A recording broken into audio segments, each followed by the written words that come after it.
अभी आपका मैंने गाना देखा, उसके बाद आपकी एक फिल्म भी आ रही है। ऑफिसर से कैसे, how did you get the interest in entertainment?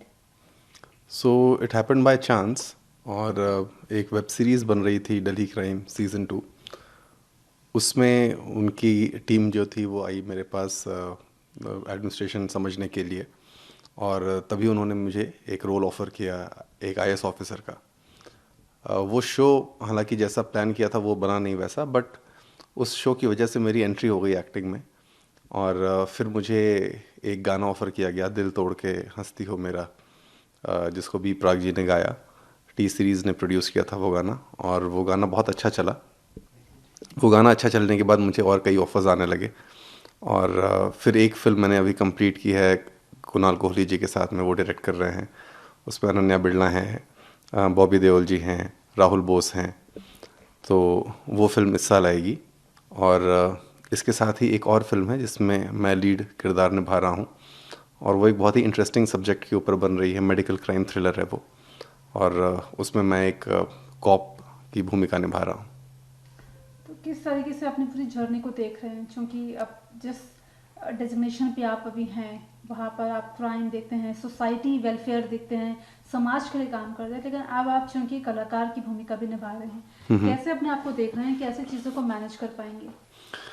मुझे ऐसा लगता है कि ये जो सोच है ना कि सिर्फ आईएएस ऑफिसर्स या सिर्फ पॉलिटिशियंस या सिर्फ जो लोग एनजीओज़ और सिविल सोसाइटी ऑर्गेनाइजेशंस में काम करते हैं सिर्फ वही समाज के लिए काम करते हैं। आई थिंक ये सोच को हमें बदलना होगा। हर एक इंसान जो इस समाज में रह रहा है, जो इस समाज का पार्ट है, वो समाज के लिए काम कर रहा है। हर एक इंसान का कंट्रीब्यूशन अलग है। एक एंटरटेनर का कंट्रीब्यूशन बहुत अलग है एक आईएएस ऑफिसर के कंट्रीब्यूशन से।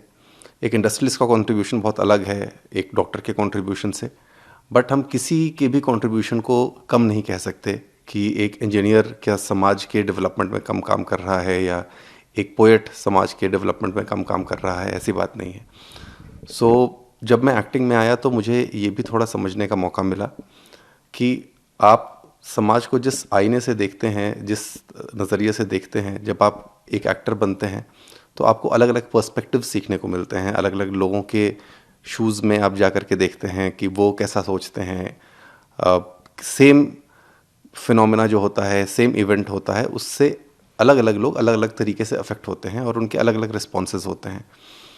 तो जब एक आप कलाकार बनते हैं तो ज़्यादा रिस्पॉन्सिव हो जाते हैं, ज़्यादा आप एक्सेप्टिंग हो जाते हैं बाकी लोगों के इमोशंस के प्रति, बाकी लोगों की भावनाओं के प्रति। वो एक बहुत एनरिचिंग एक्सपीरियंस रहा मेरा। मुझे लगता है एज अ पर्सन भी मैं काफ़ी एनरिच हुआ हूँ, काफ़ी इवॉल्व हुआ हूँ। और काफ़ी एक्सेप्टिंग हो गया हूँ, काफ़ी टॉलरेंट हो गया हूँ। लोगों के अलग अलग व्यू पॉइंट्स को एक्सेप्ट कर सकता हूँ। अगर कोई मेरी बात ना माने और अपना व्यू पॉइंट रखना चाहे, तो ये मानते हुए भी कि वो शायद मेरी निगाह में गलत है, तो भी मैं उस चीज़ को टॉलरेट कर सकता हूँ, उसको एक्सेप्ट कर सकता हूँ। कुछ अपनी मूवी के बारे में बताइए। आप बता रहे थ्रिलर मूवी आपकी आने वाली है, क्या मूवी का और कॉन्सेप्ट रहने वाला है, कब रिलीज होगी, और क्या क्या हमें उसमें कुछ सोसाइटी से जुड़ी हुई चीज़ें दिखाई देंगी या जो लोगों को इंटरेस्ट पैदा कर सके? मूवी का कॉन्सेप्ट बहुत इंटरेस्टिंग है। जो फर्टिलिटी क्लिनिक्स चलते हैं हमारे यहाँ, जहाँ पे इन विट्रो फर्टिलाइजेशन किया जाता है, जहाँ पे अगर हस्बैंड वाइफ जाएं और उनको अगर संतान ना हो रही हो तो हस्बैंड का स्पर्म ट्रीट किया जाता है और स्पर्म ट्रीट करके वाइफ को इंसेमिनेट, आर्टिफिशियली इंसेमिनेट किया जाता है। बट कई ऐसे फर्टिलिटी क्लिनिक्स हैं जहाँ पर हस्बैंड का स्पर्म ना ट्रीट करके वो एक रैंडम स्पर्म डाल देते हैं वाइफ के वूम में, और इन कपल से पैसे भी ले लेते हैं। और शायद वो जो वाइफ है वो किसी और का के बच्चे से, किसी किसी और के स्पर्म से इम्प्रेग्नेट हो जाती है और किसी और के बच्चे को जन्म देती है। तो इस तरीके के बहुत ढेर सारे जगहों पे ऐसे स्कैम्स चल रहे हैं। इन इसी इसी मुद्दे को हाईलाइट करेगी हमारी ये फिल्म। रिलीज कब होगी ये फिल्म, और इसी आपका खुद का किरदार कितना दमदार है इस फिल्म में? ये एक पुलिस ऑफिसर का किरदार है जो कि इस तरीके का जो स्कैम चल रहा है उसको अनर्थ करता है, उसको निकालता है बाहर, उसको उसकी कौन वो कर रहा है उसको खोजता है। और बहुत ही इंटरेस्टिंग कैरेक्टर है। एक पुलिस ऑफिसर का किरदार है। एक पुलिस ऑफिसर की ज़िंदगी में क्या क्या चैलेंजेस आते हैं, इस पूरे केस को करने में क्या चैलेंजेस वो फेस करता है, उसके बारे में ये फिल्म है। तो बहुत बहुत ही इंटरेस्टिंग है। जब एक बार रिलीज़ होगी तो आपको भी देखने में बहुत मज़ा आएगा। तो अभी आपकी जो जर्नी है, अभी आईएएस ऑफिसर बनना ज़्यादा टफ है या फिर अब एक कलाकार की भूमिका निभाना ज़्यादा टफ है?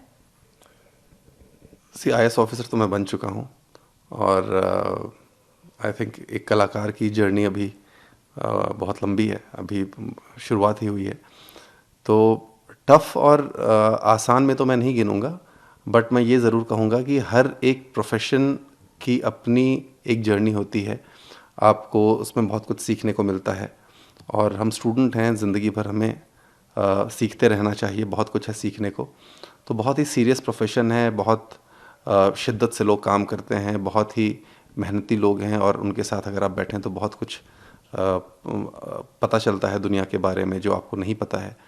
तो वो एक बहुत अच्छा लगता है मुझे, एक वो एस्पेक्ट जो मुझे जानने को मिल रहा है।